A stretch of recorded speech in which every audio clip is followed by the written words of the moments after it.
আপনারা সকলেই জানেন যে CI2 বা ভারতের ট্রেড ইউনিয়ন কেন্দ্র সারা ভারতবর্ষ এবং আমাদের এই ত্রিপুরা রাজ্যে শ্রমজীবী মানুষের জীবনে যে দুঃখ কষ্ট তা লাঘব করার জন্যে এবং শ্রমজীবী মানুষের মুক্তির উদ্দেশ্যে ধারাবাহিকভাবে CI2 লড়াই আন্দোলন সংগ্রাম সংগঠিত করছে। এই প্রেক্ষাপটে দাঁড়িয়ে আমরা লক্ষ্য করছি আজকে আমাদের দেশে কেন্দ্রের মোদী সরকার ব্রিটিশ রাজত্বে শ্রমজীবী মানুষ যে অধিকারগুলো লড়াই করে আদায় করতে পেরেছিলেন সেই সমস্ত অধিকারগুলো যেমন কেড়ে নিচ্ছে একদিকে, অপরদিকে স্বাধীন ভারতে শ্রমজীবী মানুষের লড়াইয়ের ফলে যে দাবি যে অধিকার শ্রমজীবী মানুষ দেশের আদায় করেছিলেন সেই সমস্ত অধিকারগুলো কেড়ে নেবার লক্ষ্য নিয়ে 4টি শ্রম কোডের মধ্যে ভারতবর্ষের শ্রমজীবী মানুষের অধিকার প্রতিষ্ঠার জন্য যে আইনগুলো প্রণীত হয়েছিল শ্রম আইন, সেই আইনগুলোকে 4টি শ্রম কোডের মধ্যে ঢুকিয়ে দিয়েছেন। তার একমাত্র লক্ষ্যই হলো আমাদের দেশে A²M তাদের রাজত্বকে আরো বেশি প্রতিষ্ঠিত করা। আদানি, আম্বানি এবং মোদি তারাই হচ্ছেন আজকে আমাদের দেশ পরিচালনার একমাত্র শক্তি। তারাই ভাবছেন কিভাবে দেশটা চলবে না চলবে। স্বাভাবিক কারণে শ্রমজীবী মানুষকে আরো কতটা শোষণ করা যায়, শ্রমজীবী মানুষের জীবনকে কতটা দুর্বিষহ করা যায় তার লক্ষ্য নিয়ে তারা সকলেই কাজ করছেন। তার জন্যই শ্রমকোড মোদী সরকার এনেছে আমাদের পার্লামেন্টে এবং শ্রমকোডগুলো তৈরি হয়েছে।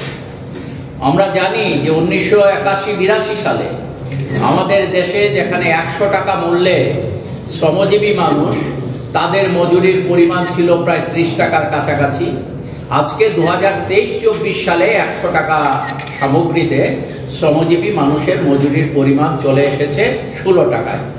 ঠিক একইভাবে 81-82 সালে যেখানে একজন পুঁজিপতি, পুঁজির মালিক যিনি, তার উৎপাদিত সামগ্রীর মধ্যে 100 টাকার সম্পদের মধ্যে যেখানে মাত্র 25-26 টাকা তারা রোজগার করতেন, আজকে 2023-24 সালে এই পরিমাণটা 51 টাকায় গিয়ে দাঁড়িয়েছে। তার অর্থটা কি?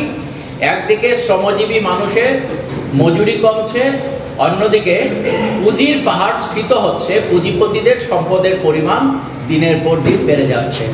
এই জায়গায় দাঁড়িয়ে সারা ভারতবর্ষে যেমন CI2 লড়াই আন্দোলন সংগ্রাম সংগঠিত করছে, ঠিক এরই পাশাপাশি আমাদের ত্রিপুরা রাজ্য এখানকার বিজেপি সরকার শ্রমজীবী মানুষের উপর যে আক্রমণগুলো নামিয়ে এনেছে তার বিরুদ্ধে, তার প্রতিবাদে ক্রমাগত লড়াই আন্দোলন সংগ্রাম সংগঠিত করছে।